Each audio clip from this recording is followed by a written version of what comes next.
नमो बुधाय दोस्तों, नमस्कार। आप सभी को हमारे इस YouTube चैनल में आप सभी का स्वागत है। आइए आज हम जानते हैं बिहार जी जो भारत का सबसे महत्वपूर्ण राज्य है। बहुत और इसका इतिहास बहुत गौरवान्वित रहा है, ऐतिहासिक रहा है। यहाँ से कितने राजा महाराजा, सबसे पहले राजाओं का अगर नाम आता है तो सम्राट Ashok, the great king Ashoka, है ना। इन्होंने मगध पे शासन किया, पूरे कश्मीर से कन्याकुमारी तक इन्होंने शासन किया। जम्मू कश्मीर, उधर अफगानिस्तान, पाकिस्तान है, ये सब सारे क्षेत्रों पर इनका कब्जा था, है ना। तो बिहार का जो गौरव है बहुत ही ऐतिहासिक है। जैसा कि आप जानते हैं सभी, तथागत बुद्ध को ज्ञान की प्राप्ति बोध गया में हुआ है। भगवान महावीर का जन्म भी बिहार में हुआ, परिनिर्वाण भी बिहार में हुआ, और गुरु गोविंद सिंह जी का भी जन्म पटना साहिब बिहार में हुआ, जो आज वर्तमान में पटना बिहार की राजधानी है। तो बिहार का जो परिचय है बहुत ही का गौरवशाली रहा है। और जब आप जानते हैं बिहार का नाम बिहार कैसे पड़ा, उस समय भगवान बुद्ध के समय वो पूरे बिहार में जानते हैं कि पूरा बौद्ध बिहार हुआ करते थे। बौद्ध बिहार जैसे आज भी देखते हैं, नालंदा विश्वविद्यालय, नालंदा महाविहार, है ना। नालंदा बिहार महाविहार जो 12वीं शताब्दी में बख्तियार खिलजी के द्वारा नष्ट कर दिया गया। वहाँ पे करीब करीब 10,000 विद्यार्थी पढ़ाई करते थे, अध्ययन करते थे, और 1500 प्रोफेसर वहाँ पे टीचिंग करते थे, पढ़ाया करते थे। और उदंतपुरी महाविहार, विक्रमशिला महाविहार, तो इसी के चलते बिहार का नाम बिहार पड़ा। तो आज जो नालंदा विश्वविद्यालय है अभी खंडहर बना हुआ है, उदंतपुरी विश्वविद्यालय का अभी पता नहीं है, लेकिन बिहार से नालंदा से बगल में 12 किलोमीटर उदंतपुरी का इतिहास बताता है। तो इसीलिए हमारा बिहार का नाम बिहार पड़ा, है ना। तो हमारा गौरवशाली इतिहास रहा बिहार का। आइए हम जानते हैं बिहार के राजकीय प्रतीक के बारे में। सबसे पहला है, बहुत ही महत्वपूर्ण चिन्ह है बोधि वृक्ष, जिसे बिहार की सरकार ने अपनाया है, बोधि चिन्ह, बोधि वृक्ष। बोधि वृक्ष का आप महत्व जानते, थोड़ा सा मैं बताना चाहता हूँ कि बोधि वृक्ष ऐसा वृक्ष है जहाँ पे आज से करीब 2668 साल पहले भगवान बुद्ध ने वहाँ पे बैठ करके ध्यान साधना करके ज्ञान की प्राप्ति की है। Got enlightenment under the Bodhi tree है। तो इसीलिए के ये बोधि वृक्ष को बिहार सरकार ने राजकीय चिन्ह के रूप में अपनाया है, और ये पहचान है, बिहार की एक पहचान है बोधि वृक्ष। वहाँ बहुत सारे श्रद्धालु जो बौद्ध अनुयायी देश विदेश से जो बौद्ध भगवान बुद्ध को मानते हैं, वहाँ जाकर के ध्यान साधना करते हैं। इस बोधि वृक्ष को बहुत पवित्र मानते हैं। इस पत्ते को छूने के लिए लोग दौड़ दौड़ के आते हैं, पत्ते को लेने के लिए रख करके वो घर में पूजा करते हैं। इतना बौद्ध अनुयायी है, वो पवित्र मानते हैं। तो ये अभी जो बोधि वृक्ष है करीब करीब 5वीं पीढ़ी का है, जो बोध गया में अभी वर्तमान अवेलेबल है। क्योंकि इसका इतिहास ज्यादा जाएंगे तो वीडियो बहुत लंबा हो जाएगा कि पहला वृक्ष था, कौन कौन क्या क्या कैसे किया। लॉर्ड कनिंघम मैंने फिर श्रीलंका से ला करके लगवाए, है ना। तो आप दूसरा पे चलते हैं, पक्षी। दूसरा जो राजकीय प्रतीक है पक्षी, गोरैया।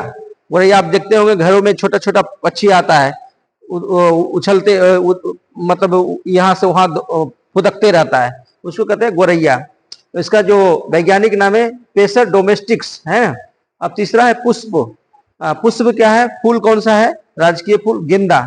इसका जो वैज्ञानिक नाम है टारगेट्स इरेक्टा। चौथा आइए पशु। अब बिहार का कौन सा पशु जो राजकीय पशु है, उसको बैल, जिसको जानते हैं बहुत मेहनती होता है बैल, खेत जोतने में काम आता है। वो क्या बोलता है, ठेला बैलगाड़ी जोतने में काम आता है, बहुत ही मेहनती होता है। तो इसका जो नाम है वैज्ञानिक ने बॉस टेरस, है ना। अब आइए आगे चलते हैं, मछली। राजकीय मछली देसी मांगुर, जो खै खत्ता में, पाइन में, छोटे छोटे तालाबों में मिला करते हैं, देसी मांगुर। इसका जो वैज्ञानिक नाम है क्लेरियस बेट्राकस, है ना। अब आइए वृक्ष, राजकीय वृक्ष कौन से, राजकीय वृक्ष ये पीपल है। इसका जो वैज्ञानिक नाम है थाइकस रेलिजियोसा, है ना। बोधि वृक्ष को ही लोग पीपल बोलते हैं। तो बोधि वृक्ष को राजकीय चिन्ह बनाया। राजकीय वृक्ष बिहार का है जो पीपल है। तो हम लोग सब लोग आम भाषा में पीपल बोलते हैं, लेकिन हम अगर उनको सम्मान देते हैं इस बोधि वृक्ष को तो इसलिए बोधि वृक्ष बोलते हैं। क्यों? भगवान बुद्ध वहां पे बैठ करके ज्ञान की प्राप्ति किए, इसलिए हम उसे बोधि वृक्ष कहते हैं। ऐसे साधारण जो पेड़ वृक्ष होते हैं उसे हम पीपल कहते हैं। ठीक है, तो हमने जाना जो राजकीय चिन्ह के बारे में, है ना। अब आइए बिहार राज्य का गठन कब हुआ इसके बारे में जानते हैं। 22 मार्च 1912 को, है ना। बिहार का कुल क्षेत्रफल क्या अभी वर्तमान में 94,163 वर्ग किलोमीटर है ना। भारत का कुल क्षेत्रफल का अभी जो बिहार में जो प्रतिशत में है वो 2.86 है। भारत का क्षेत्रफल की दृष्टि से कौन सा कितना नंबर में राज्य आता है? ये 13वां राज्य है। और भारत का जनसंख्या की दृष्टि से तीसरा राज्य है ना।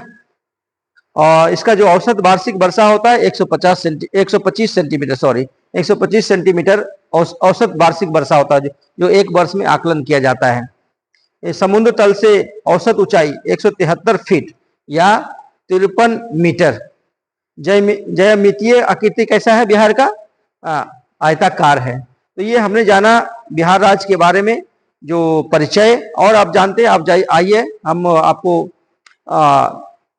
क्या बोलता है दिशा के माध्यम से, डायरेक्शन के माध्यम से आप बताते हैं कि जो बिहार राज्य से कौन कौन दूसरे राज्य का सीमा लगता है ना। और कौन सा ऐसा देश है जो बिहार की सीमा से लगता है। तो सबसे पहले मैं आइए बताता हूं। ये नॉर्थ में, ये जो आपने बताया, मैंने बनाया है, ये जब ऊपर की ओर जाते हैं तो इसको नॉर्थ बोलते हैं ना, नीचे साउथ, है ना। तो नॉर्थ टू साउथ। तो सबसे पहले आते हैं हम नॉर्थ में, नॉर्थ से चलते हैं। जब आप जैसे नाव पे बैठते होंगे ना, पानी पे जहाज पे बैठते हैं, तो दिशा दिखाने के लिए ये डायरेक्शन चुंबक ही काम करता है। पहले नॉर्थ दिशा में नॉर्थ, साउथ, ईस्ट, वेस्ट, है ना। तो ये हमारा जो इसके पहले सब इसी से देखा करते थे, दिशा के बारे में जानकारी किया करते थे। तो आइए नॉर्थ में एक देश है नेपाल, जो हमारा बिहार राज्य की सीमा से लगता है। और नेपाल की सीमा से कौन कौन जिला हमारा बिहार का कौन कौन जिला लगता है, आइए हम उसके बारे में जानते हैं। कुल है 7 जिला लगते हैं। उसमें पहला है पश्चिमी चंपारण, पूर्वी चंपारण, सीतामढ़ी, मधुबनी, सुपौल, अररिया, किशनगंज, है ना। तो ये हमने जाना नॉर्थ में नेपाल की सीमा से लगने वाले बिहार के राज्य हैं। अब आइए हम चलते हैं ईस्ट में चलते हैं। तो ईस्ट में है पश्चिम बंगाल। पश्चिम बंगाल से 3 जिले लगते हैं। 3 जिले कौन कौन से हैं? किशनगंज, पूर्णिया, कटिहार। मात्र 3 जिले हैं जो पश्चिम बंगाल से बिहार की सीमा में लगते हैं। अब आइए हम साउथ की ओर चलते हैं। तो साउथ की ओर कौन सा राज्य लगता है बिहार की सीमा से? झारखंड है। झारखंड से 8 जिले बिहार की सीमा से लगते हैं। कौन कौन जिले हैं? रोहतास है, औरंगाबाद है, गया है, नवादा, जमुई, बांका, भागलपुर, कटिहार। आप जानते होंगे जमुई में सोना की खोज हुआ है ना, सोना मिलते हैं। गया आप जानते हैं, गया जहाँ पे विष्णु पद है, भगवान विष्णु का पद चिन्ह है, वहाँ पे अभी हर साल सितंबर के महीने में, आश्विन के महीने में बहुत सारे पिंडदान करने जाते हैं अपने जो पूर्वजों को पिंडदान करने, ताकि उनको पूर्वजों को मुक्ति मिले, है ना। गया बहुत ही मतलब पवित्र स्थल है और बहुत ही ऐतिहासिक स्थल है। गया हो गया। अभी मैंने बोध गया के बारे में बताया। तो गया जो है बोध गया से 12-13 किलोमीटर दूरी पे है, जहाँ पे भगवान बुद्ध का ज्ञान की प्राप्ति हुआ है। तो हमने ये जाना बिहार से जो झारखंड के कौन कौन जिले लगते हैं, ये साउथ में पड़ता है। और जब आप सब जानते हैं, मैंने इसके पहले में बताया था कि झारखंड और बिहार जब अलग हुआ था 15 नवंबर 2000 को, है ना। तो बिहार से अलग होकर एक राज्य बना, 28वां राज्य है झारखंड बना था। तो झारखंड में अभी बहुत सारे मिनरल है, आइए इसके बारे में हम बाद में जानेंगे, जो बहुत सारे मिनरल्स है ना। तो ये हो गया झारखंड की बात। अब आइए यूपी, और जो ये वेस्ट में जो लगते हैं, वेस्ट में बिहार से यूपी का जो सीमा लगता है। अब यूपी के सीमा से बिहार के कौन कौन से जिले लगते हैं, हम उनके बारे में जानते हैं। पहला जिला है, टोटल 8 है। पहला जिला क्या है? पश्चिमी चंपारण। दूसरा है गोपालगंज, तीसरा है सिवान, चौथा है सारण, फिर भोजपुर, बक्सर, रोहतास, कैमूर, है ना। तो अभी हमने बिहार और यूपी की सीमा से कौन कौन जिले लगते हैं उसके बारे में जाना। अभी मैं थोड़ा सा ये बताना चाहता हूँ कि अभी हमने नॉर्थ में जाना कि अभी बरसात का मौसम है। अभी हमारा बिहार में बाढ़ आया हुआ है। अभी देखिए सुपौल, मधुबनी, मुजफ्फरपुर, ये 3 जिलों में बहुत बाढ़ आया हुआ है। लोगों को जीवन अस्त व्यस्त हो गया है, लोग घर छोड़ के भाग गए हैं, खाने पीने की बहुत दिक्कत है। अभी कल का ही एक न्यूज है, जो इंडियन एयरफोर्स का जो हेलीकॉप्टर था, पानी में इमरजेंसी लैंडिंग किया गया, तो वहाँ सभी को सुरक्षित निकाला गया है कि वो पानी में ही गिरा गया। इमरजेंसी लैंडिंग करने के लिए उन्होंने पानी में ही एक हेलीकॉप्टर को लैंड कर दिया, क्योंकि इमरजेंसी में था, कुछ खराबी आ गया होगा इसीलिए करके। तो आइए हमने ये सब उत्तर, दक्षिण, पूर्व, पश्चिम और बिहार का एक परिचय के बारे में जाने, या बिहार के राजकीय चिन्ह के बारे में जानते हैं। इसके आगे कुछ है, मैं उसके बारे में जानते हैं अगली वीडियो में, इसी वीडियो में अगले में हम जानते हैं। अभी रोक कर रखना है। हाँ, तो हमने इसके पहले पूरा बिहार का परिचय हमने जाना, और थोड़ा सा और बचा है, तो हम बिहार का जो भौगोलिक स्थिति, अवस्थिति क्या है उसके बारे में हम जानते हैं। भौगोलिक अवस्थिति में आइए, अक्षांशीय विस्तार कितना कितना है जानते हैं। 24 डिग्री 20 मिनट और 10 देशांतर उत्तरी अक्षांश से, 27 डिग्री 13 मिनट 15 देशांतर उत्तरी अक्षांश तक है ना। अब ये अक्षांशीय विस्तार के बारे में हमने जाना, उसके बाद में ये देशांतरीय विस्तार के बारे में जानते हैं। 83 डिग्री 19 मिनट 50 पूर्वी देशांतर से, 88 डिग्री 17 मिनट 40 पूर्वी देशांतर तक है। ये क्या हुआ, देशांतरीय विस्तार, ये बिहार का है ना। अब आइए थोड़ा सा दो चार बिंदु और है।